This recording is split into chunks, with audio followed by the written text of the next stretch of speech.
Hello and welcome to the Ice Guys. This is the show that takes you into the world of the National Hockey League. Every game, every day, from a betting perspective. With pro sports handicappers, Ian Cameron, Alex B. Smith, and various guests from the world of hockey and sports betting. And now, here's your host, Ian Cameron.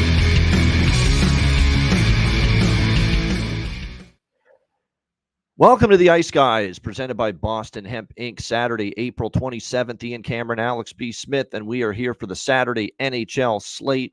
4 games on tap, quadruple header style as well. You know, none of these 2 games on at the same time bullshit today. It's one of those days where you got one game after another, staggered start times, standalone games, all 4 of them today starting at 2 p.m. Eastern with Hurricanes, Islanders, Battle of Florida, Boston, Toronto, and Dallas, Vegas to wrap up the day and wrap up the night. So it's a huge Saturday of playoff action. Before we get into all of that, though, as always, we look back on the night before in the NHL. We start with the Rangers taking a commanding 3-0 series lead over the Washington Capitals. They are just the better team. Sometimes it can be just broken down and analyzed. Sometimes paralysis by analysis, over-analysis. And in that series, it's just very simple. One team's a better team and the other isn't. You know, one team's got a better roster than the other. And we're seeing it game in and game out in this series. And you're seeing it from the New York Rangers, from Shesterkin outperforming Charlie Lindgren, the defense outperforming the Caps defense for the Rangers, and of course the Ranger forwards outperforming the Caps D. The Rangers have been better at 5-on-5 in the series. But even more of a dominance in this series for the New York Rangers has been the special teams. Their special teams are absolutely destroying Washington's special teams, and it's everything.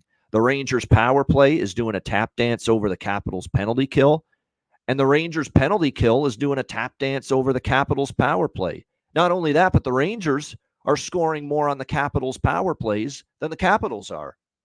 That's been the kind of series it's been. Multiple shorthanded goals for the New York Rangers in this series as well. So credit to the Rangers. They're up 3-0. I know John Massey tries to be tough on his team because he likes them and he doesn't want to fall into a false sense of security. And he says they still need to play better. He said the comment from him in our DM last night was that, you know, this isn't going to cut it against Carolina. Washington just sucks. That's pretty harsh. I think they're playing all right, New York. I think they probably do have to take it maybe up a notch a little bit against if they get to play Carolina. It's sure looking like we're on a collision course right now for Hurricanes Rangers in the second round. But credit to the New York Rangers. The power play's been elite. Like I said, the special teams have been awesome. They've been opportunistic. They've shut down Alex Ovechkin for the entirety of the series. The only goal Washington got last night was a seeing eye shot from John Carlson, which I'll take because I had a goal prop for him, which is nice to cash that. Probably should have been a shot that Igor Shesterkin should have had, but nevertheless, that was it for Washington offensively, and they just haven't been able to get much going. So credit to the Rangers, Alex. 3-0 series lead over the Caps. Yeah, like I said, you know, the better team is dominating. And it's funny, we talked about this a couple months ago. We said these teams that had to fight and claw and scratch their way to get into the playoffs might show some fatigue down the stretch. And what are we looking at right now? We've got 3 teams, 2 wildcard teams, and the Islanders, who were in that wildcard race, found a way to get to third.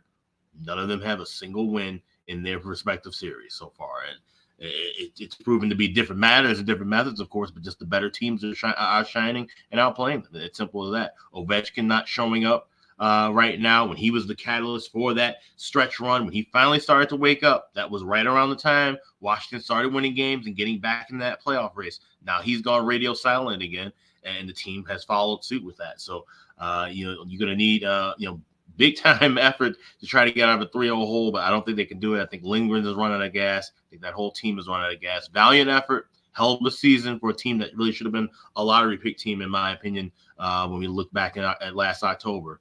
But I think this might be the end of the road for the Washington Capitals. Goal shouldn't have gone in. It was a weird one. The reason I say seeing eye shot is because I think it was probably one of those shots for Shesterkin, but he still should have had it. But after that, he was terrific. Certainly made up for it in that Rangers win. The Vancouver Canucks, man, you want the definition of a gritty. you grab your ball sack and nut up, as they like to say. That's what the Vancouver Canucks did last night. That's exactly what they did. They had some balls, they had some guts, they had some courage.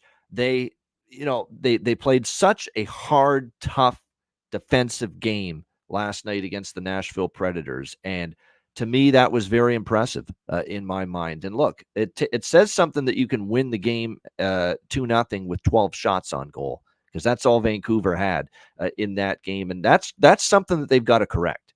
Okay, you're not going to be able to win indefinitely moving forward with just 12 fucking shots on goal. I mean, that's just not generating enough. But they made up for such a precious little lack of offensive generation, and the chances they did have, they did capitalize on a key early power play. JT Miller, what a call by Alex, first goal, plus 1,400 for his bargain bin special of the night, and definitely great call there with that. Again, Alex wasn't on the show yesterday. People are saying, wait a minute, Alex wasn't on the show. How is this his bargain bin? Well, we put it in the Patreon page because he still sends the card in on days he's not on the show. And we did put it up there before the game started. So we've got it documented and timestamped on the Patreon page for those that are DMing me and saying, wait a minute, he didn't really have this, did he? Yes, he did. It's on the Patreon page before the card, before the card got underway. We put the Patreon card up as we always do, and it was on there in the bargain bin special of the night segment. So it was there, and he had it. Trust me. Great call with that JT Miller first goal. And again, the Vancouver Canucks had that 2-0 lead. They scored again. Besser getting the second goal. And credit to Casey DeSmith too. He was actually good. He was really good at times, but they also did a tremendous job helping him out. I mean, everyone blocking shots. Pius Suter saved a goal in the first period, and I know for Alex it was tough because I know he was on the first period over for Vancouver and Nashville. But that he would have scored if Pius Suter doesn't lift Ryan McDonough's stick right there on that. I think it was like a 3-on-1 or something. It would have been 1-1 at that time. There's no doubt he would have found the back of the net there. Nashville ends up making it interesting with the 2-1 goal, but that is as close as they got. The Canucks hang on for like I said, a real gritty, hard, strong team defensive 2-1 win over the Nashville Predators last night. And again, for Casey DeSmith, this has got to feel good. It wasn't a great game two for him. The first goal goes in on him a minute into the game, just as the crowd's chanting his name. Just a brutal way to start. And for that bounce back from him and from the team, after a tough game two, and just, no woe is us attitude about the Thatcher Demko news. Yeah, does it suck? Of course. He's a great goalie. And to be without him for the rest of this series, maybe the rest of the playoffs, really does suck if you're the Vancouver Canucks and you're one of the players. But you got to respond, and you've got to show that, hey, we're not a team that's just Thatcher Demko only. We can play good defense. We can help out Casey DeSmith, and we believe in Casey DeSmith to be solid. And if we don't give him high danger looks, and if we don't give him grade A chances left and right each and every game, we're going to put ourselves in a spot to still win games here in the Stanley Cup playoffs. And Alex, I think we saw that from Vancouver. Low event hockey, help out DeSmith, block shots, get in shooting lanes, make life easier on him, be opportunistic offensively, cash in on the power play. I think that's going to be the formula moving forward for the Canucks. Yeah, it's going to have to be, especially now we're hearing this news that Demko might be done for the entire postseason. So if this is Casey DeSmith's net the rest of the way, then they're going to have to play this low event hockey. You're going to have your guys blocking anywhere between 25 to 30 shots. Well, that works for one game against a team like Nashville. But if you make it out of this series, and then you have to play Edmonton or you have to play Los Angeles, how is that going to work out? How would that work out in the conference final matchup against Winnipeg, Colorado, Vegas, or Dallas? Probably not that well. And it's so funny. We always roll back to this coaching staff. And what we saw in that game last night was a lot of block shots, a lot of defensive effort, not a whole lot of shooting. 12 shots on goal, 6 of them coming from JT Miller. What did that remind you of from an old regular season team we've seen coached by an assistant that's currently on this staff? It's reeked of an old Mikey O Minnesota Wild kind of a game where they got so bogged into their own zone and taking care of shit in their own end, there wasn't much offense to throw at the wall. So now you get to a point where as the series goes on, these guys are blocking more shots. They're a little bit more tender. Maybe a guy gets hurt. Maybe you end up having a guy missing a shift or two, taking a shot off the ankle, shot off the hand. Now you're shorthanded. Now you're asking, other guys to step up and maybe not, guys who aren't qualified to block shots to get in the lanes or play better defense to jump in those spots. And you still can get overwhelmed, still end up giving up goals. And now you have to try to convert your mindset to being, now we got to press more offensively, which means we're going to lose more on the back end defensively. I think it's just a bad setup right now for Vancouver. It works for now, but how is this going to sustain down the stretch, even in this series against a Nashville team that's not overwhelming offensively, but they have guys that can definitely score goals. They have depth. They have energy. And that's what we saw late in that contest as well. Like I said, that Bridgestone Arena home ice advantage could carry a lot of weight. And if it wasn't for those block shots, that game would have been tied. Hell, Nashville might have even won that game in regulation with the flurries that they had late in the third period. So, it's a great win, good confidence builder, but can you repeat that again in game 4? That's the question for Vancouver. Clearly, Rick Tocchet was not happy with the commitment defensively and the commitment to blocking shots because, it's funny. Nashville had a 30-8 advantage in blocked shots in game 2, the game that they won. And obviously, a guy like Rick Tocchet, that's not good enough. And boy, did they change it. Canucks had 30 blocked shots last night in game 3. So clearly that commitment to playing defense and doing everything to help out Casey DeSmith and make it easier on him and give him the best chance possible to win his first playoff game here with the Canucks. They did it.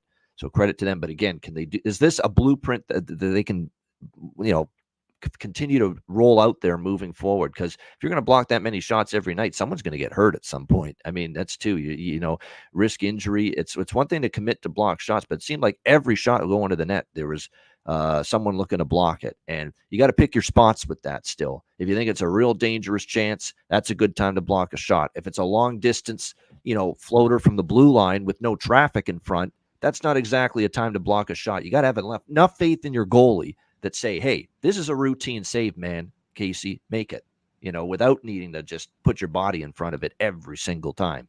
And here's another thing, too. When you have teams that are committing hard to blocking shots, to getting in the middle of lanes, you got a team that passes the puck well in Nashville. They read and react to that, and maybe all of a sudden now you get these off-time passes. You get a lot of dekes, a lot of fakes. Now you're going to have guys getting caught out of position as well. So you have to time these blocks properly. Otherwise, if you start, giving some tendencies away, they'll be able to just beat you with clean passing, and then they'll get open looks, get 2-on-1 rushes. They'll be able to actually generate some even better offensive chances than they would if you're just playing kind of just a straight up and down style. Yeah, there's no doubt. Yeah, I cap friendly about we'll get to I'll save it for when we talk about the Leafs with the Bruins later on in the show. But as far as the next game, wow. Winnipeg, Colorado for 2 periods, man. That was such a nice road performance from the Winnipeg Jets. I thought at 5-on-5 even strength. I thought the first period, the first few minutes, they were all over Colorado. And you do have to credit Georgiev. He had to make a couple of big saves early. Colorado got the first goal courtesy of Zach Parise. I mean, what can I say? We said we was live to score a goal. And sure enough, old man Winter, drinking from the fountain of youth, did it again. For the Colorado Avalanche, got them that lead. But the Jets tied it in the second, and then they got a big power play goal from Josh Morrissey, point shot, great traffic in front from Velarde, 2-1 Jets. And at that time, it looked like they were starting to gain some control of the game. They were in the Colorado offensive zone, and for 2 periods, it was like, wow, Winnipeg's put themselves in a nice position here. And then they did the cardinal sin when you're playing a team like the Colorado Avalanche. You can't take not 1, not 2, not 3, not 4, but 5 straight penalties against a team like that in a third period of a playoff game when you have a lead on the road. You are just asking for trouble. You are asking for disaster. And boy, was that disaster for the Winnipeg Jets in the third period last night. You just can't be in the box for the whole period and expect to win against that power play. And Colorado lit them up like a Christmas tree with the man advantage over and over again. You got to have control of your stick there as well. They got assessed a 4-minute double minor. It was the right call. It was blood drawn. You got to have control of your stick as well. So it was bad penalties, losing battles, lack of stick discipline, everything. for Winnipeg. And you saw Rick Bowness. He's just shaking his head and he just so upset, disgusted, I think, with all the penalties. And they were all pretty much good calls. I don't think you can actually bitch about any of the calls, quite honestly, if you're a Winnipeg Jets fan. They were all deserved. And it was just a absolute onslaught in the third period, and a 2-1 Jets lead going into the third period ends in a 6-2 loss. 5 unanswered goals for Colorado. It was a literal avalanche in the third period for Colorado in that game. And look, you can't take those penalties, and you can't be shorthanded. You wear out your penalty killers, and when the penalty killers get tired against a team that can just move that puck and bing, bang, boom that puck around in the offensive zone with the power play, you're going to be in some trouble. But at the same time, I hate to say this because this is the Vezina frontrunner we're talking about here coming into the playoffs. You got to have a save there. You got to try to step up and keep the puck out in one of those sequences, and Connor Hellebuck was not able to do that. And I thought he had a really good 2 periods as well, just like the team. I thought he was excellent the first 2 periods. But you got to come up with that one. If you're the Vezina Trophy frontrunner, and you are based on your regular season performance, you've got to come up with one of those 9 out of 10, 10 out of 10 on the Richter scale saves. One of those saves is like, oh my God, what a save. Huge stop to keep his team in the game. That kind of moment. We didn't get it from Connor Hellebuck. All we got was another goal and another goal and another goal for Colorado, and there was no stop the bleeding moment from one of the best goaltenders in the National Hockey League. And now it's become what was already a little problem, a little concern with Connor Hellebuck's now a big concern. That now that Winnipeg Jets gave up 6 goals in game 1, the game that they won, they still gave up 6. They gave up 5 in game 2, and they gave up 6, including 5 in the third period last night. It's not going to win you hockey games, and it's certainly not going to win you this series against the Colorado Avalanche. So they need Hellebuck to step up flat out. And here's the thing that really concerns me as someone that's really worried now about my position on the Jets here in this series. Last year, they won game 1 against Vegas. Looked good. And then it was a complete flat line the rest of the series. 4 straight, they lost, and out they go. Rick Bowness with the tirade after that series, saying how disgusted he was and no pushback and all that. We've played the clip a bunch of times on this show. Starting to look like that right now. I hate to say it's starting to look like that right now for Winnipeg, that they win game 1, and this is now game 2. They didn't look great. Game 3, that was a brutal third period. Total lack of discipline, totally sewering their chances in that game last night. And if they don't win game 4, Sunday afternoon, they might be staring at 4 straight after winning game 1, just like last year. And Rick Bowness is going to have to come on that podium again after game 5 and say the same shit. No pushback and all this stuff that he did last year after that. And then you've really got to question the core group again. You got to question Scheifele. You got to question, is Hellebuck a playoff goalie? And that's a legit question now. How many playoffs, since they went to the conference final that year against Vegas, and it was a long time ago, how many playoff series has Connor Hellebuck won? And this Jets team won. So there's now big time pressure on this group. They need a response in game 4, Sunday afternoon. And if they don't get one, it could be lights out. And it could be a grounded aircraft jet carrier going back to Winnipeg. Alex, that was about as bad as it gets for Winnipeg third period. And worst of all for me, I'm on the team total over 2.5. They get goose egged in the third period, falls short. Yeah. Still only 2 goals. So that was brutal. The good news is they over cashed with the 6.5, and part of the parlay with the Edmonton LA over. We talked about the over 5.5 parlay, Winnipeg, Colorado, Edmonton, LA. We did hit that. So it wasn't all bad, but man, brutal third period for the Winnipeg Jets. Bad as it could get. Yeah, it was rough to watch. And somebody who had Jets plus 145 also had a plus 250 ticket live with Jets 2-1 after 3 games. Excuse me. That was just pretty much the worst thing you could possibly see. And like I said, none of these were questionable ticky-tack calls. These were just completely sloppy plays, lazy plays. Like I said, being careless with the stick, then drawing that 4-minute double power. I'll be honest, Alex. Lack of composure, and a team that looked like they got fucking rattled in that third period, especially, and they kept taking penalties, and that's a sign of them. They were rattled, clearly. Yeah. And after that, but with the 4-minute double minor, I said on Twitter, I said this defines the game here. And sure enough, they just completely fell apart at that point. I don't even look too much at the goals that came later or after that, because that game was pretty much done. They mentally checked out with about maybe 5 minutes left. Of course, you saw the fisticuffs and the scuffling afterward, which, like I said, I don't mind seeing that from a team getting blown out.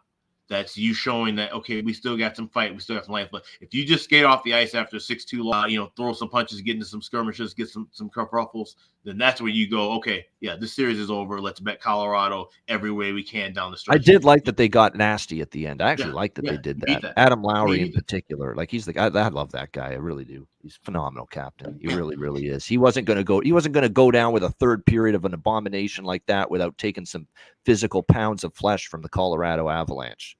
Yeah, and that's the way it's supposed to be when you lose a game like that, especially a game that you had in hand for the better part of 40+ minutes. So now you have to take that energy, you conserve it, and you ball it up, and you take it into game 4, and you got to take it early. You have to play that same style early. And like I said, Georgiev, I was loving the pace in which the game went. I didn't mind that Colorado got the first goal. I love that Georgiev was making these big 10-bell saves early because it looked like, okay, here we go again. This defense is letting him down, and he's now got to step up and make these big saves. How many of these can he keep on making in a night? And then the defense settled in the second period. And then, like I said, with not much pushback in the third, he didn't have to do much. So kind of gives him some rest within the game, which is much needed for him, much needed for that team trying to progress right now. But the key for Winnipeg is to pressure that team early in the first 20 minutes. You have to come out guns blazing. You have to play the first 20 minutes like it's a game 7. If you're Winnipeg, like I said, you can't afford to go down 3-1 going, even if you are going back home. The way that this momentum has shifted now, you have to take the air out of the building, take the air out of that team, start off hot and early on Sunday in game 4. Yeah, they do. They got to have a huge first period, and they got to have a third period that doesn't go off the rails like it did last night for them. But yeah, I at least like that they got, they were angry, they were pissed off. It wasn't just that woe is us, hang our heads and just go quietly into the night. I like that there was at least some physical anger exerted by the Jets with all those scrums and those melees at the end of the game last night. That tells me that they're still emotionally connected. It's not like, wow, we're going to quit on this series. We're not done yet. That's what it looked like to me. We're not done yet. But they're going to have to play better. They got to shore up the discipline, and they need Hellebuck to look like regular season Hellebuck. And what point do we get, by the way? And I brought this up yesterday. Maybe I said maybe a little crazy to bring it up, considering this guy might win the Vezina. But Laurent Brossoit was amazing down the stretch. Laurent Brossoit won a series for the Vegas Golden Knights in the playoffs against this Winnipeg Jets team that he's now playing for. So it's not like he can't go. And he actually statistically, believe it or not, stats-wise, post-All-Star break, had better numbers, albeit much less sample size, but better numbers than Connor Hellebuck, Laurent Brossoit. Does LB get consideration at some point in this series? It's not, I think, an outlandish question anymore. And when this game became 4-2, that should have been the time where you pull Hellebuck, say, all right, you know what? You've done enough for tonight. And then you give Brossoit the rest of the net, and then just give him some. Now, I get the optics of that are questionable because, okay, let's say they come back and win the game, or you lose only 4-3, 5-3. Then you start putting the doubt of, do we have a controversy? Are you going to start Brossoit? Are you going to start Hellebuck? And I don't think that would be the case. If you do that, you've given Hellebuck some rest off of a bad game. Say, hey, block this out of your system, get refreshed and refocused, and then be ready for game 4. So I think you kind of missed that window of opportunity to give Brossoit some time and give, more importantly, Hellebuck some rest and just some mental clarity to then come back and be ready for game 4. So that's something that might be, that's kind of the way I would be looking at it, more so than just, do you just don't turn the net over to Brossoit right now at this point. Hellebuck's still your guy, but he needed definitely a mental respite, and facing those extra goals late in the game, I'm sure didn't help any of the matters that he was feeling when this game was still in question. Yeah, I think too. He needs a little, and he's not going to get much rest. That's the thing. I mean, they're right back at it. They go from a Friday night to a very early Sunday afternoon local start time at 12:30 in Denver on Sunday afternoon for Game 4. So there's not a lot of turnaround time. There's no question about that. You know what I find funny about the ending there? And obviously it got rough. There was a scrum at the end, and then before that, we saw Lowry and Wood go at it. I think you can make a case Adam Lowry still won that fight, even though he couldn't see. He had his head caught up in his jersey and his sweater, and I don't think he could see shit. And I think he still won that fight. That's pretty impressive. Tells you how tough that fucking guy is. There's no doubt. But just an alarming third period and for Winnipeg. And We'll see what kind of response they have in them, because that's now suddenly a very important game 4 for them Sunday afternoon. And then the last game of the night, pretty much dominant start to finish by the Edmonton Oilers. And here's another situation where I got to criticize Jim Hiller a little bit. That game was out of reach. It got to the point where it was 4-1, certainly 5-1.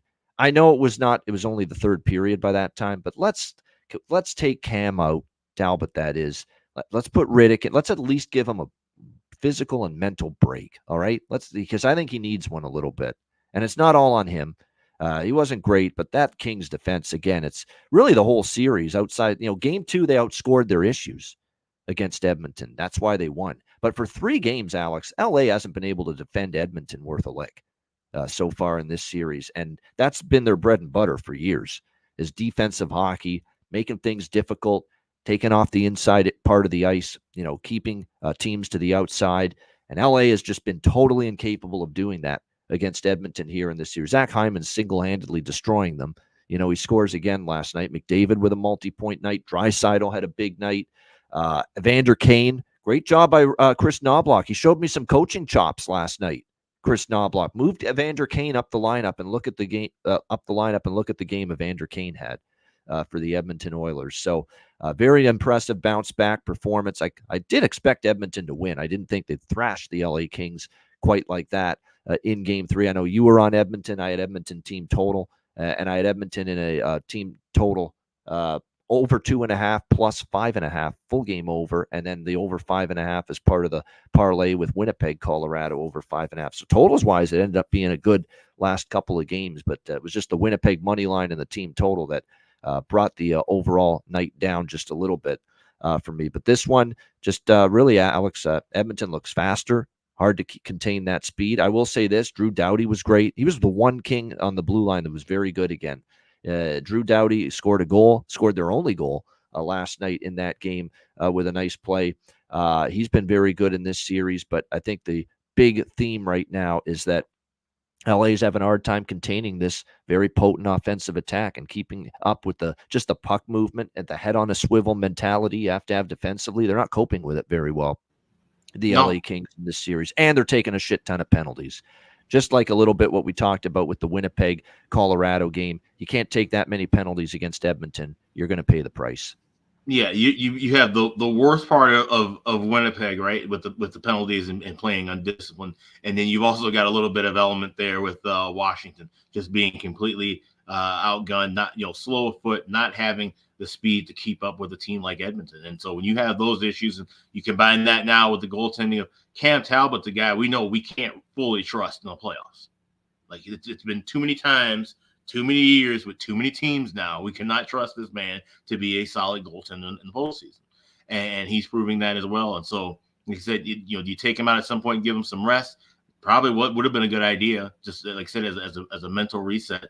And it's funny that we don't see coaches doing that now, especially when you're talking about the system of having this 2 goalie tandem throughout the regular season, even going back in the days in the playoffs when you saw goalies playing 65, 70, 75 games.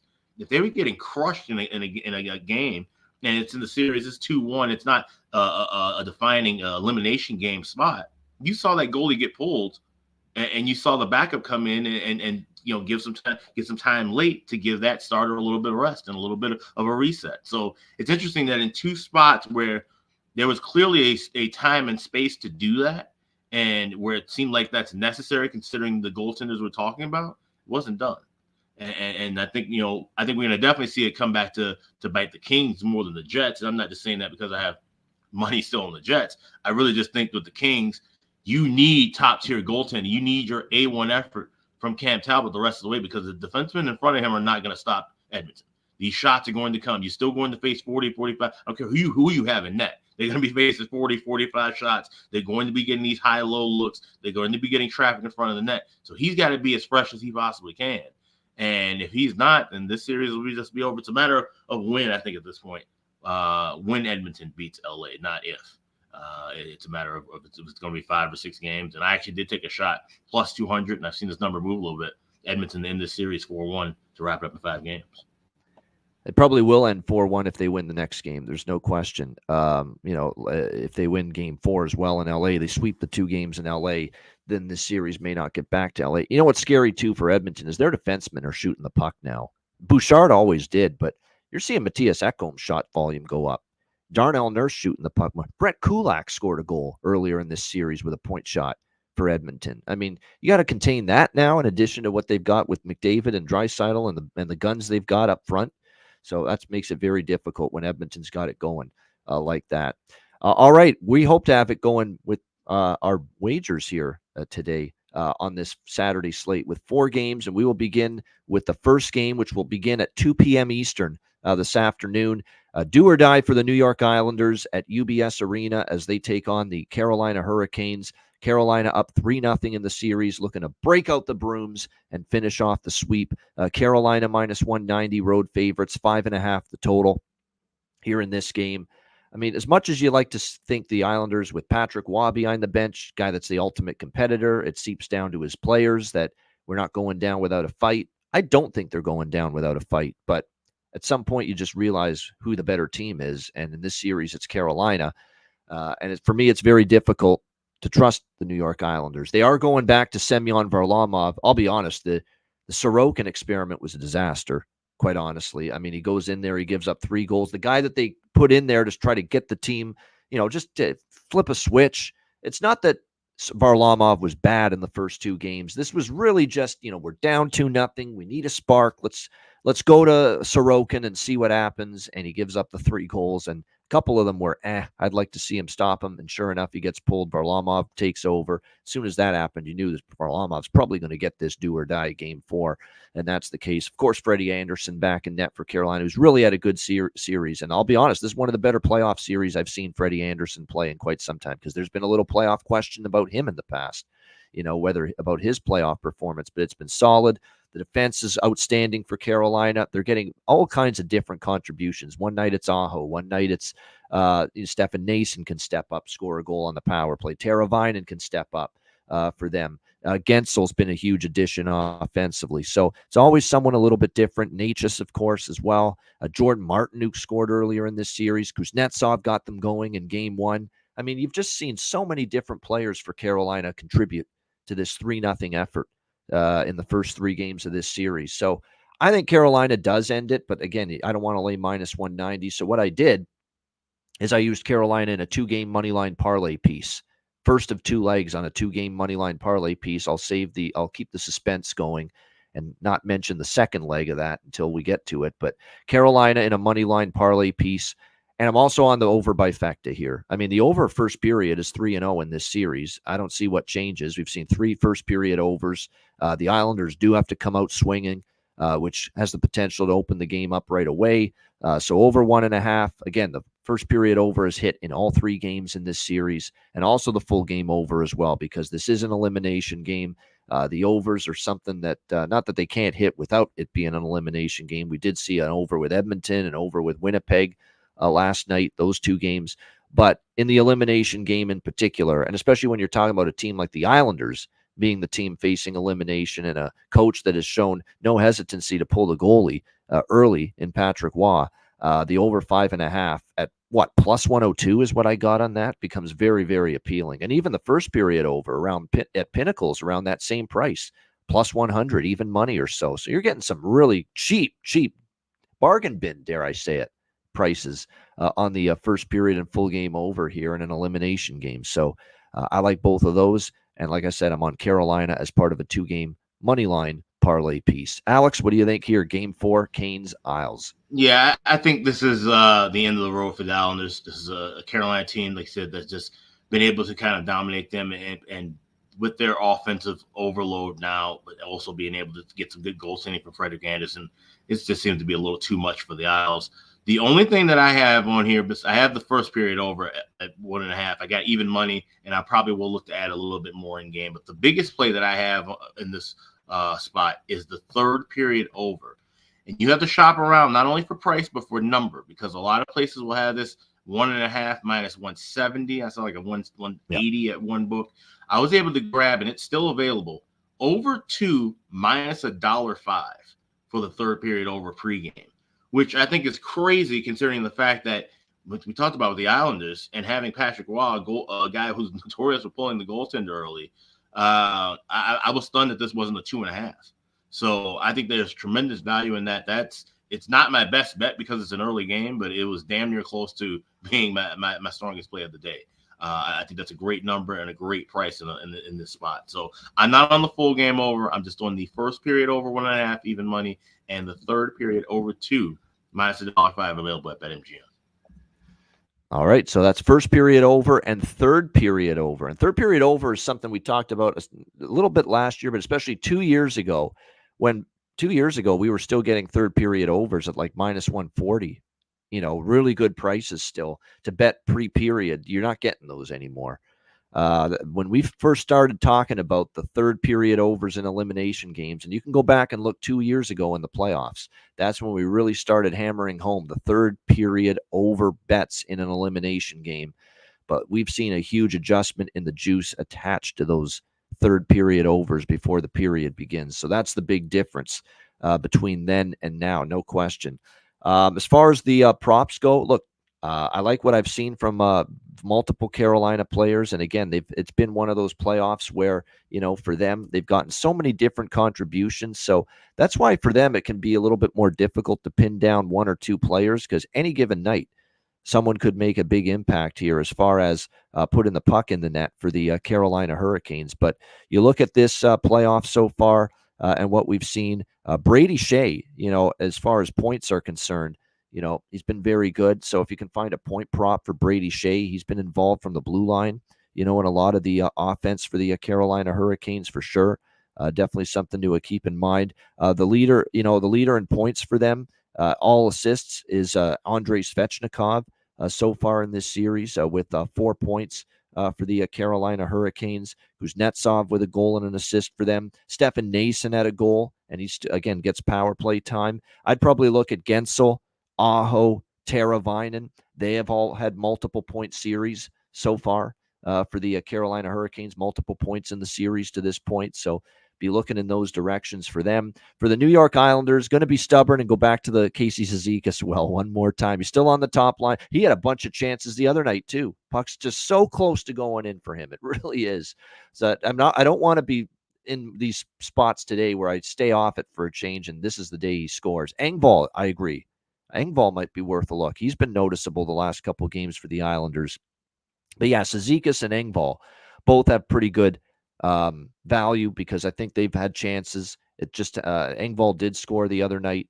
Cizikas has been close. And other than those two guys, I would say stick with Horvat, Nelson, and Palmieri and trust those guys to get it done for you, because I don't trust anything in the third or the fourth line to get me offense right now for the New York Islanders in this game. All right, Battle of Florida, Game 4, another do-or-die game. For this time for the Tampa Bay Lightning, down 3-0 in the series. Florida minus 120 road favorites, 6 the total in this game. And this is the other leg of the parlay piece with Carolina. I put Florida, just Florida money line in there with Carolina. I could have bet Carolina on its own, but if I bet Carolina individually, I would have had to look regulation line or puck line, and I don't want to do that. I said, you know what? Let's just put Carolina in a money line parlay, pair it with Florida. Obviously, you're either going to win this or one of them is going to hurt you. But 1-1, you're going to lose juice anyway if you bet them individually. So just put Florida and Carolina in a money line parlay, and the price is very good on that at Pinnacle, which is where I bet Florida and Carolina this 2-game money line parlay plus 178.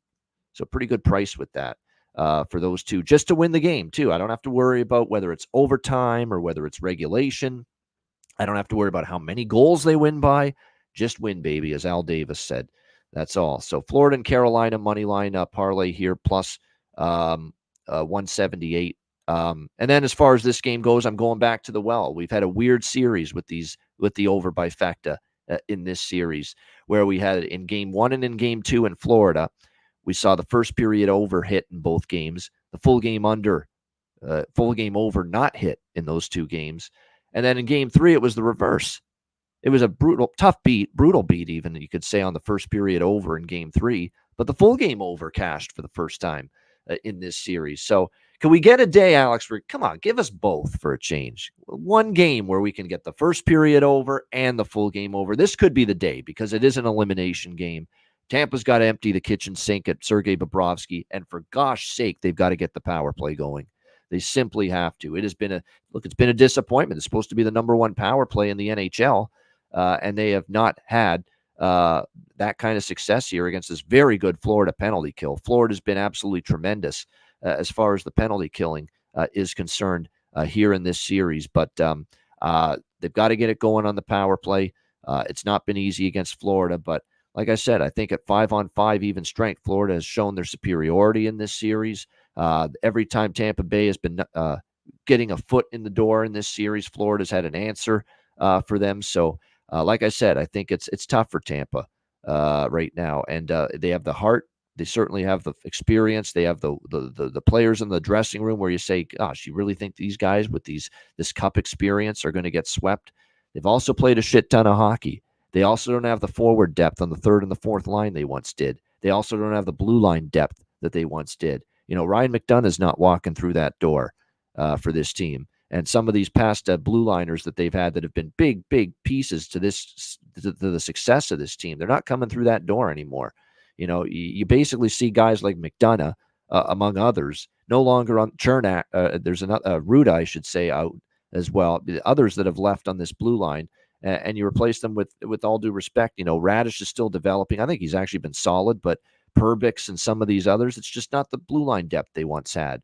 And plus, as far as Vasilevsky goes, he's still been really good at times, but not for extended stretches and not what he was last year, 2 years ago, 3 years ago. So you put it all together. Florida's got it in them, I think, to end it here. And don't underestimate what I said the other day, too, about Florida maybe wanting to sweep in particular. Not just win this series, but actually sweep them. Actually win in 4 straight, because Tampa did this to them 2 years ago in the Stanley Cup playoffs. So, we're going to take a little Panthers Hurricanes money line parlay. And like I said, over by Fecta as well. Alex, Panthers Lightning. 705 days. That's the span between when Tampa Bay finished off Florida in a 2-0 win at home to sweep the Panthers out of the second round to today. I think that's something that's definitely going to be in the minds of those guys who were in that locker room 2 years ago, remembering that how they felt. And that was, keep in mind too, it was a back-to-back. People say, "Well, Florida can't sweep them. Florida can't sweep them." May I remind you about a certain Eastern Conference final 1 year ago? Yeah, yep. Absolutely. So this is the spot for Florida. I was able to grab a minus $1.15 at a faraway spot on the money line, but I also like regulation plus 135. I think Florida takes care of business. I think this is just a full dominant effort from them. Tampa Bay, like I said, they're a valiant team, but they just don't have the horses anymore. Vasilevsky now looks human in the playoffs. It's something we haven't been able to say in the last 3-4 years prior. Like I said, this defense, this blue line, they're not making those blocks like they once were. They're not getting to those lanes and clogging up and breaking up passes like they were before. Florida's just dominating them on a complete level right now. And like I said, Tampa Bay, they get frustrated. They lose their composure a little easier than they have in previous years. Now you put Florida on the power play where they've been able to convert. And when you get chances on the power play, you aren't converting because Florida's penalty kill has been rock solid. So everything is pointing toward Florida right now. I think they take care of business and sweep them out. So give me Florida. I also have a smaller piece of the first period over just because we're still riding the trend. And based on how I feel like this is going to be the last time we can back this Tampa Bay Lightning trend. But I also like the third period over as well. I laid the over 2 minus 145. And that's also available at BetMGM because most places are showing 2.5 at plus money.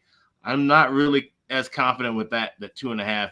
I'd like to have the 2. We push on 2, and then we can just get our money back. So I'm willing to lay a little bit of the juice here with a 2 rather than going with the over 2.5 for that third period. Yeah, I actually Nick's approach. Nick in our chat likes Tampa Bay. I think if you like Tampa Bay, that's a good approach. Take the puck line. Don't settle for plus 100, plus 230.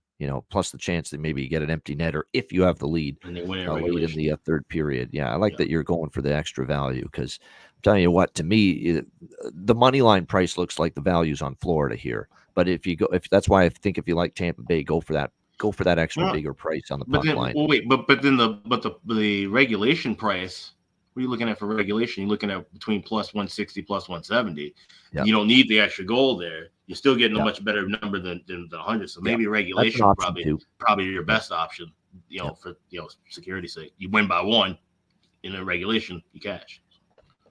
Yeah, and don't overthink it with the props. I mean, Kachuk for Hagee. I mean, they both come through. They both scored big goals for this team throughout the series last year in the Stanley Cup playoffs as well.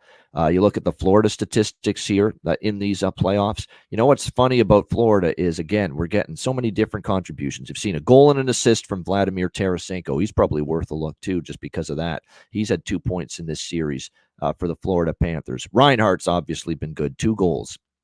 Bennett's out, but Montour, 1 goal, 1 assist, 2 points, 3 assists from Forsling. Steven Lawrence gets a goal and an assist in this series. He's down on the 4th line. Kachuk with the 5-point series. Unbelievable performance from him in this series. Again, 3 goals, 2 assists. Mr. Playoffs is what he is. I mean, his playoff performances last year and then so far in the first 3 games of this series. I mean, he's got 5 points in the first 3 games of this series, Matthew Kachuk. So, hey, he can chew on that friggin' mouth guard of his all he wants if he's going to play like that. He's been absolutely tremendous once again for the Florida Panthers. I think for Tampa Bay, who's going to score for them in a must-win spot to save your season? Stamkos has been on fire. He's been good. He's scored the last game. He's on a multi-game goal streak now. Braden Point. I'm going to go back to Nick Paul, who rewarded me again last game, game 3. Scored the goal that made it 4-3, but made it interesting at least down the stretch. So, yeah, those would be the ones I'd be focusing on for Tampa props here in Game 4 this afternoon. We go from this afternoon to tonight for the next 2 games, which are both the Saturday night games. Boston and Toronto, a pivotal Game 4 in this series, the swing game, if you will. It's either going to be 2-2 going back to Boston, or the Bruins will take a commanding 3-1 series lead. Toronto minus 115 home favorites, 6 the total. The big headline news, Willie is back. William Nylander is back for the Toronto Maple Leafs. Will make his series debut for the Leafs here tonight in Game 4. And it looks like he will be playing alongside Calle Yarncroke and Pontus Holmberg on the 3rd line. And I think the reason for that is Sheldon Keefe knows this guy's been dealing with serious migraines, and I've been educated by Alex and others that this stuff's no joke. You can get dizzy, you could get nausea, you could have spells where you just have to sit down and you can't even, think or look straight. Even blurred vision, I've heard, can be caused by these. So, it certainly shines a new light on, there's people saying, oh, get over your headaches, and it's the Stanley Cup lift. It's that kind of shit that's happening, and those kind of symptoms.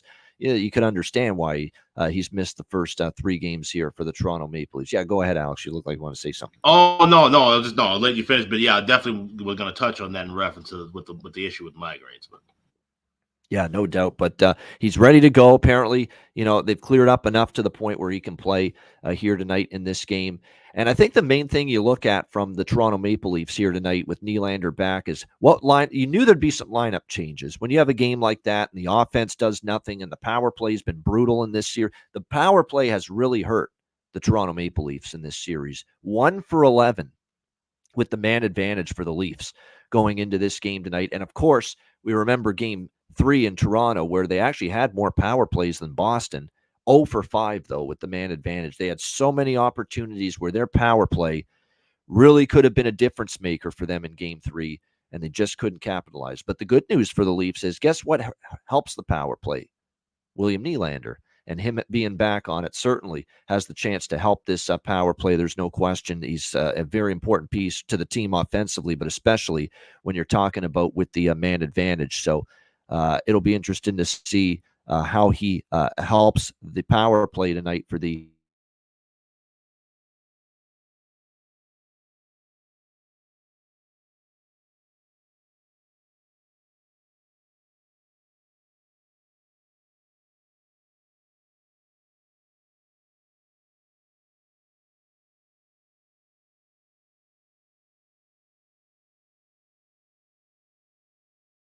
I think Ian froze. He's coming back in.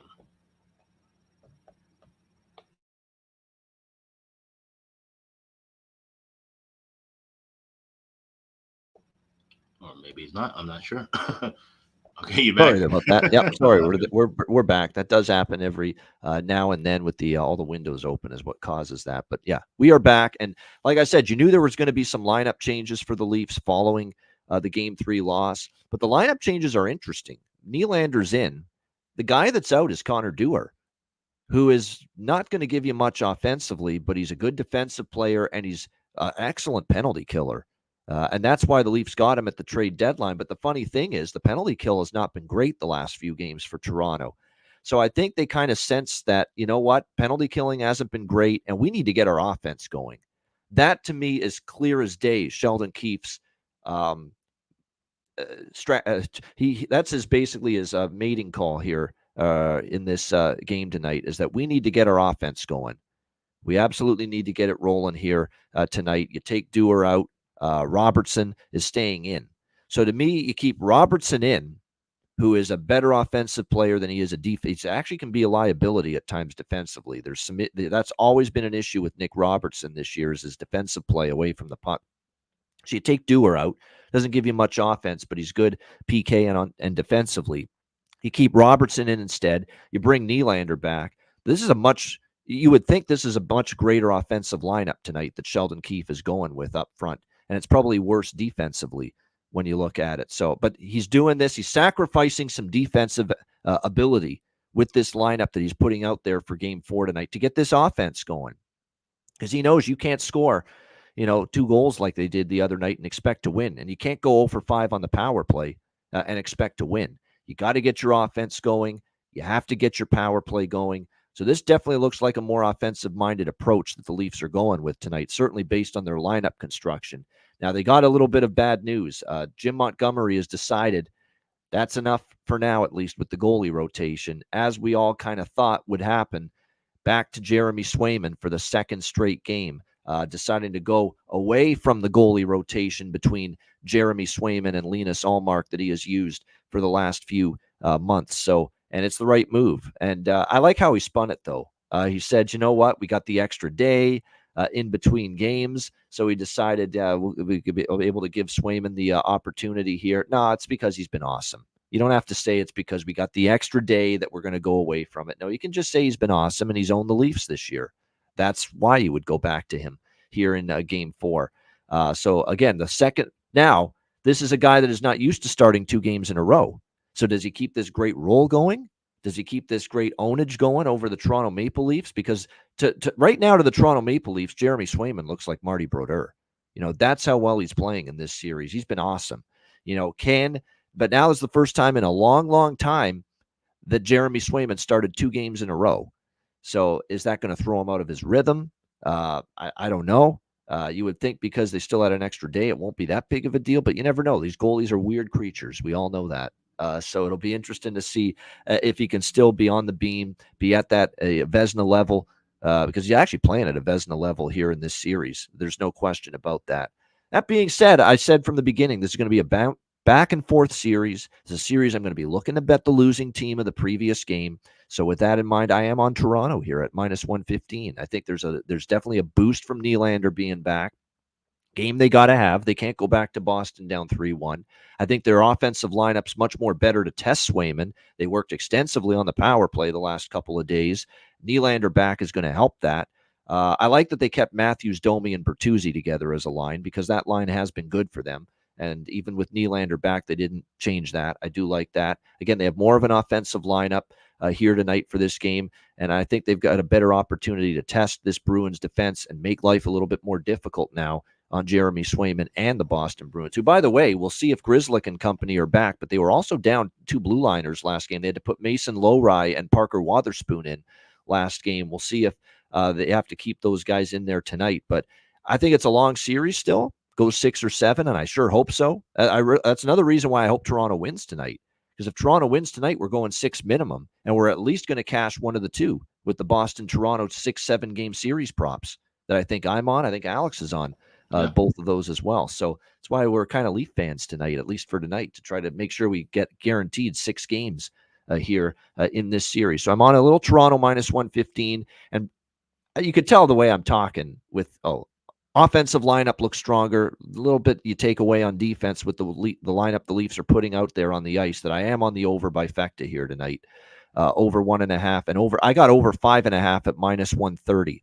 So shop around. I know it's 6, but it's 6 shaded to the under. So you should be able to get 5.5 at reasonable price, around -130 at some spots. So it's over 1.5 first period, over 5.5 full game for me. And I'm going to sprinkle on the draw in addition to the Leafs from a side perspective, because I think we've been so close to overtime on multiple instances in this series. And I think we're close to one. We're due for one. I think this is, even if the Leafs win, this is going to be a very tight, close game, hard fought. I think we got a chance still to go beyond 60 minutes here in Game 4. Alex, Game 4, Bruins Leafs.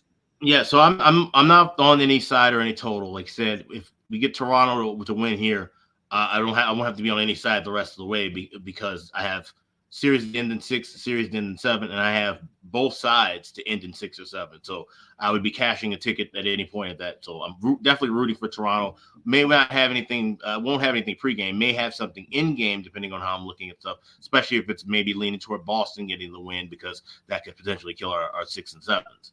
So that's how I'm approaching it from the side. Totals perspective. Not really looking at anything other than over 1.5 power play goals. You can get that plus 168 over at FanDuel. Like I said, Toronto needs to kind of get that momentum going, and I definitely could see where it could be. Obviously the physicality. And the Bruins power play has been good. Yes. Yeah. Bruins power play has been good. The physicality is not going to slow down anytime soon. I would really caution people to look at any props involving William Nylander. And like I said, in reference to him coming back from the migraines, we don't know if they're concussion related, if he's had issues before, or if this is just where he's developing issues with migraines. But I can tell you, as a migraine sufferer, and mine are concussion related. I've had 6 documented concussions in my life, and I've been suffering with migraines for about 5 years now.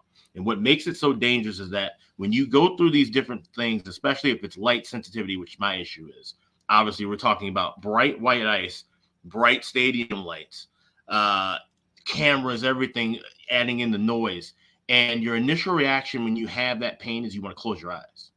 Well, you can't afford to do that skating at full speed the way that William Nylander does, and all of a sudden you have an issue where all of a sudden you have to close your eyes. Next thing you know, you're opening yourself up to a giant hit, which is the last thing in the world you absolutely need. So there's a valid reason why he hasn't been playing in this series so far. This is not just a suck it up and go play thing. This is a really dangerous thing to try to play through, especially when you're a top tier forward and a guy that's going to have a target on his back. And it's, they're going to have to watch out for him, because even now being on the ice, I'm sure, the Bruins know, okay, well, now that they know this issue, first time he touches the puck, they're going to be trying to lay the body on him. And it makes total sense. So be forewarned of, he's going to come back in the lineup and really contribute as far as goals or points or prop. I wouldn't have any player prop with William Nylander, at least for tonight. Just want to see how he gets acclimated kind of back to being on the ice, dealing with the sounds, dealing with the vision, seeing how he's responding. Watch how he's responding to passes. That's going to be the biggest thing. Is he catching passes cleanly? Is he finding guys cleanly passing the puck around? That's going to be a big testament. So that's something to look at as far as Nylander is concerned. I'm also on the draw as well. I grabbed plus 350, best price I've seen available over at FanDuel. All right, also on the draw here. And I like the over 1.5 power play goals at that plus price. Think about it. Boston's power play, we know, has already been pretty good in this series. It's been very good, and the Leafs penalty kill has struggled. The only concern about that prop would be, can you get something from the Leafs power play? But what do we always say? Sometimes it's a good thing, especially in a playoff series, whether it's NBA and NHL, to bet what the coaches are trying to fix. Okay, bet what the coaches are trying to fix going into the next game. And there is no question that what the Leafs are most focused on trying to fix going into Game 4 tonight is their power play. There's no question, because they know that 0 for 5 cost them in Game 3. It cost them dearly. So you got to think, and with Nylander back, you've got to think there's a much greater opportunity for the Leafs to get off the schneid with the man advantage tonight and at least pot one. So that over 1.5 power play goals, it's actually really good. I probably will bet that as well. It's actually a very solid situational look. Bruins power play has been good, and if there's a night the Leaf power play will get things rolling tonight, they've focused on it. The attention's been given to it since the Game 3 loss. It'll be tonight that they need to work on the power play. They've worked on it the last few days. We'll see if it provides better results here tonight in Game 4. As far as props go for this game, you're right. I wouldn't want Nylander props tonight. I'd be looking at Matthews. Keep it simple. Matthews in a game of this magnitude. It's been a pattern. He didn't score in Game 1. He scored in Game 2, the game winner. Game 3, he didn't score. Probably a good night and a spot for him to find the back of the net here for the Toronto Maple Leafs in this one. Matthew Nyes as well, I'd be interested in as well as far as props there. For Boston, Jake DeBrusk, the Leaf killer. Why not? I mean, all Jake DeBrusk does against the Toronto Maple Leafs is score. He's been phenomenal for them. Keep an eye on that. We saw Brad Marchand make his big, big first big moment in the series, if you will, big offensive production, if you will, in Game 3, the game winner, and then the empty net goal. So good to see him get going for them. But Jake DeBrusk for sure of interest to me for props on the Bruins side of the equation. I'll throw out Bertuzzi one more time too, because Bertuzzi finally, you're seeing him back home. He got credit for one of the goals, of course, in Game 3. Domi assist, I agree. Domi assist or Domi point to Rocco. That line, I think, will make an impact tonight. Domi with Bertuzzi and Matthews on that top line. Like I said, the Nylander props, be careful. He's been dealing with migraines. He hasn't played for a while. And they're starting him on the third line tonight, not the top 6. So it's very important to keep that in mind, no question. All right, the final game of this Saturday quadruple header, Dallas Stars down 2-0. Going back to the Fortress, T-Mobile Arena to take on the Vegas Golden Knights. Minus 110 even money, both sides. 5.5 the total here in this game. This is a must for the Dallas Stars here in this game tonight. They absolutely have to show they have to win. It's not just show up and play well and play hard. They've got to win. They need a W. They cannot come back down 3-0 to this team. A Vegas team that, with this roster that they have constructed, as deep as it gets up front, as deep as it gets on the blue line, there's no question. We'll see if they've got that killer instinct in them to take a 3-0 series lead. And look, Dallas's confidence has been shaken. There's no question after the first 2 games. But the key for them is going to be getting more pucks at the net, getting more traffic in front of Logan Thompson, because quite frankly, they took a huge step back in that regard in Game 2. I thought Game 1, they played pretty solid here. Game 1, I thought they played pretty solid as far as getting pucks to the net, being physical, and trying to make things difficult on Thompson. I thought they generated enough offense in Game 1, at least enough chances. Puck didn't go in enough, but they generated enough chances. They didn't get anywhere close to generating enough chances in Game 2, and that was a big-time problem there for the Dallas Stars. Here is what you can, look at as positives, and if you're looking for a sliver of confidence from Dallas, this is still a very good team. This is still a goalie in Jake Ottinger that hasn't had his best first 2 games, but he's capable of turning it up. He's been very good on the road all season, Jake Ottinger, and this is a team that has played very, very well on the road all season, the Dallas Stars. They are a top 2 or 3 road team in the NHL, so they have the capabilities to win a game, if not 2 games here in Vegas, but it's a must they win tonight. There's no question. The bet that I like the most, now I want to stress this, I think Dallas won't go down without a fight tonight. I'm going to be on them on the money line, but small. What I like more than that is the bet that I cashed with Washington last night. Dallas scores in the first period. It's minus 150. It's a little chalky. I get it. Bet MGM. You could go for over 1.5, but I don't want to do over 1.5 against this great Vegas defense right now that's fully healthy. I just don't. I just wanted to ask Dallas to get me 1 goal in the first period in a spot where the desperation, the sense of urgency has to be there in your legs right from the opening faceoff tonight against the Vegas Golden Knights. So I think if you like Dallas in any way, shape, or form, that's the approach. That's how you bet them tonight.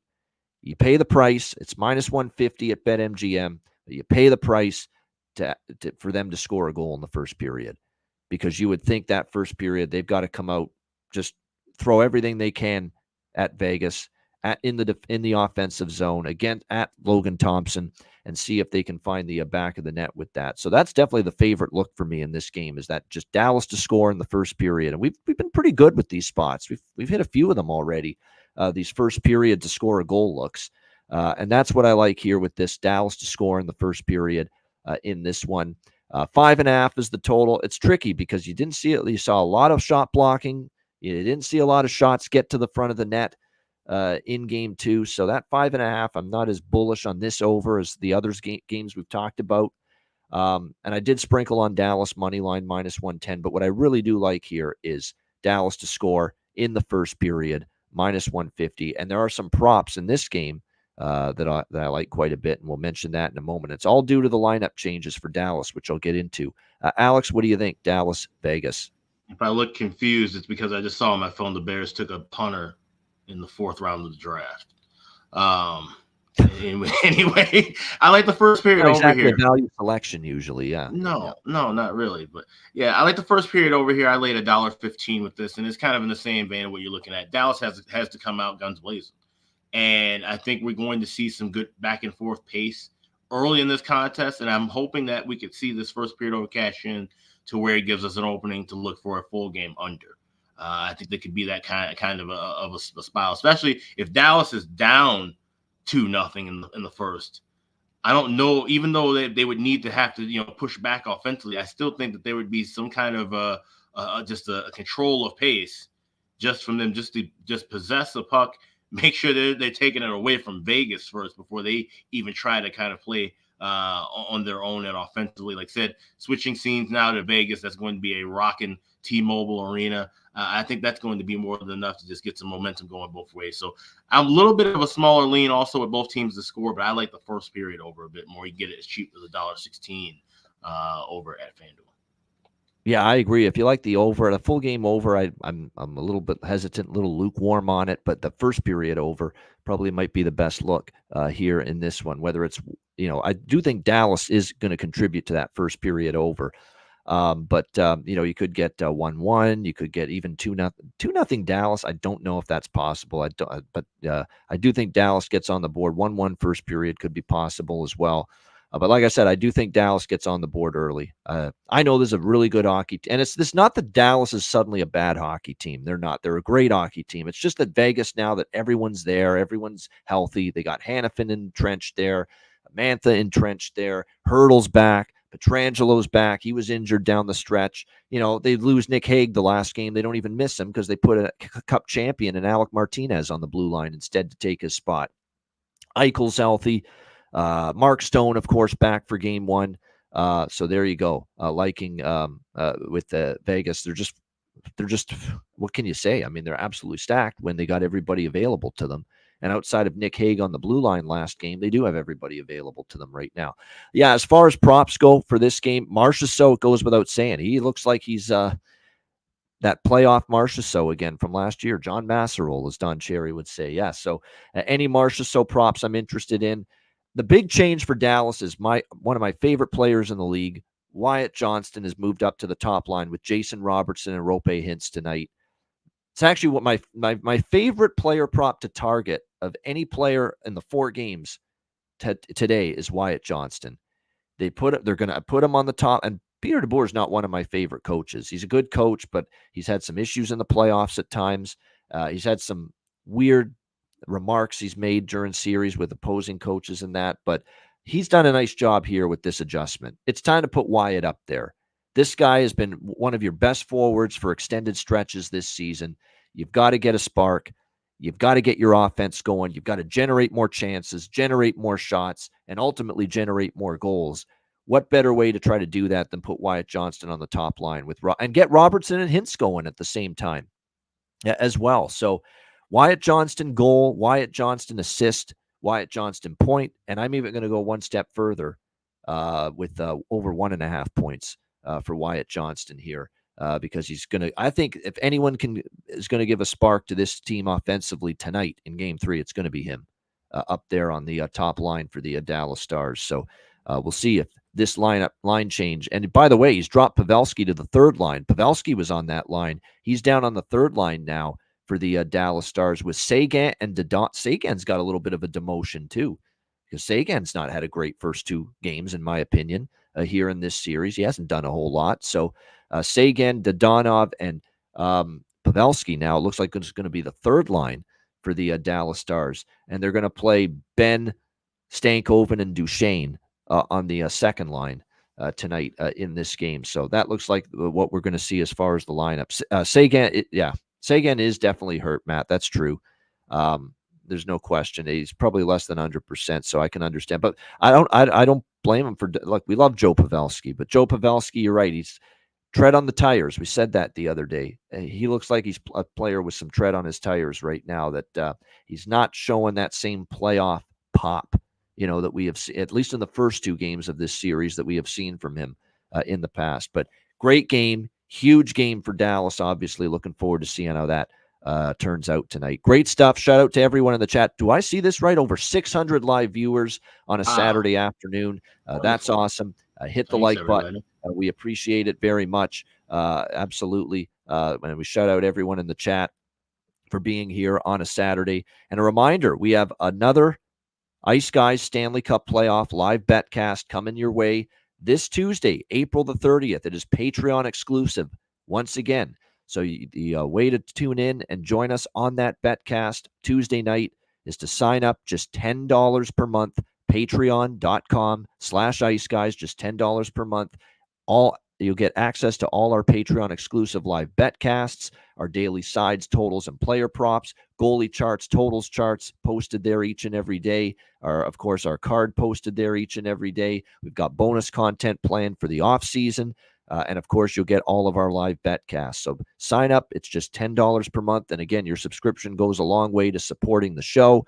Patreon.com/iceguys, just $10 per month. And again, our Tuesday betcast exclusive to Patreon members. And make sure you check out the Ice Guys store as well. I believe it's a 15% offer right now available at the store. 15% sale, 15% off all orders. iceguys.myspreadshop.com. Yeah, that's correct. For today, tomorrow, and Monday, next 3 days, you can save 15% off. Go to iceguys.myspreadshop.com. Click on the redeem button at the top of the page, add everything to your cart, and it'll be taking 15% out at the checkout there. So get everything. We got everything in stock right now as well, too. So save 15% off this weekend at iceguys.myspreadshop.com. All right, we got Bargain Bin Special of the night and Best Bets coming up right after we hear from our great sponsors, Boston Hemp Inc.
All right, Boston Hemp Inc. Make sure you check them out. Get 20% off all orders on the site using the promo code ICEGUYS at bostonhempinc.com. All right, Bargain Bin Special of the night. 4 games to choose from.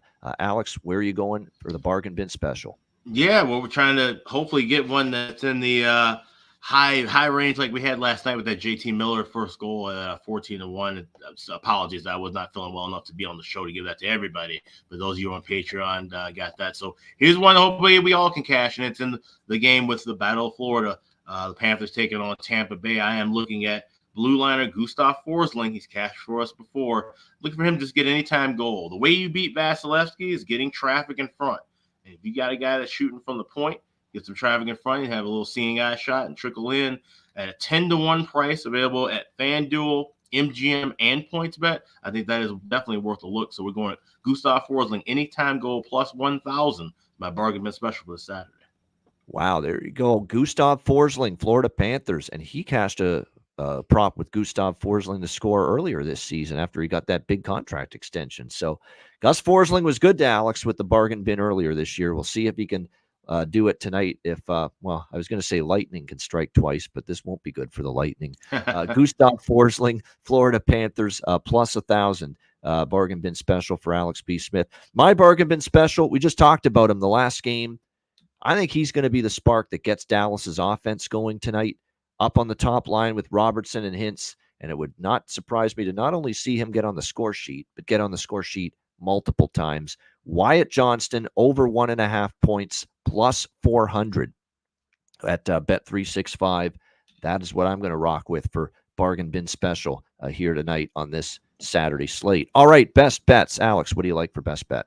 I mean, there's enough time to get this in, and I know those who be listening later might miss this, but if you're listening later, you can try and maybe grab this live in the third period. But it's the third period over with Carolina and the New York Islanders, and the best price, the best number available by far is over 2 minus $1.05 at BetMGM.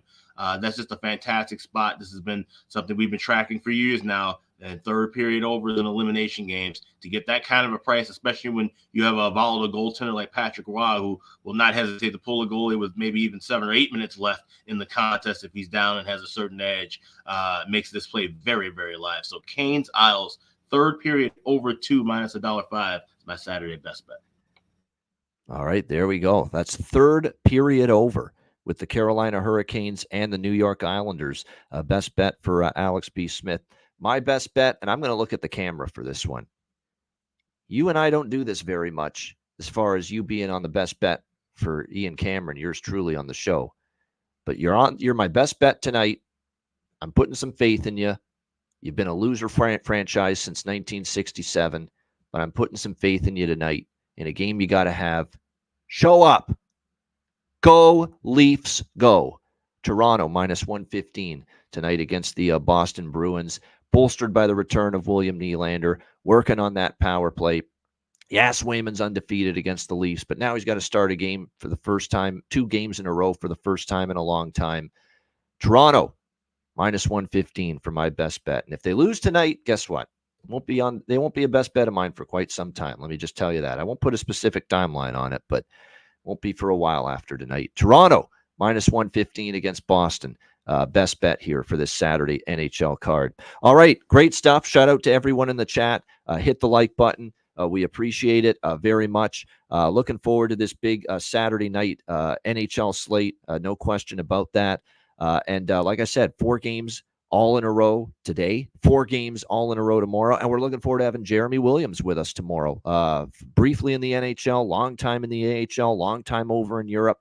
He will be with us tomorrow on the Sunday edition of the Ice Guys, once again at noon Eastern. So make sure you join us for that. A reminder, the Ice Guys is live 7 days a week, Monday to Friday, 2 p.m. Eastern, Saturday and Sunday, noon Eastern. If you can't watch the show live, download the Ice Guys podcast in audio form on all major podcast platforms, Google Podcasts, Apple Podcasts, Spotify, Stitcher, iHeartRadio, Amazon Music, and more. Download the Ice Guys podcast when you can't watch the show live, and make sure you bookmark our new podcast page, Bleav.com, BLEAV.com, the new home of the Ice Guys podcast. For Alex B. Smith, I'm Ian Cameron. Have a great Saturday. Enjoy the games and good luck. And we will be back with you tomorrow on Sunday for another edition of the Ice Guys.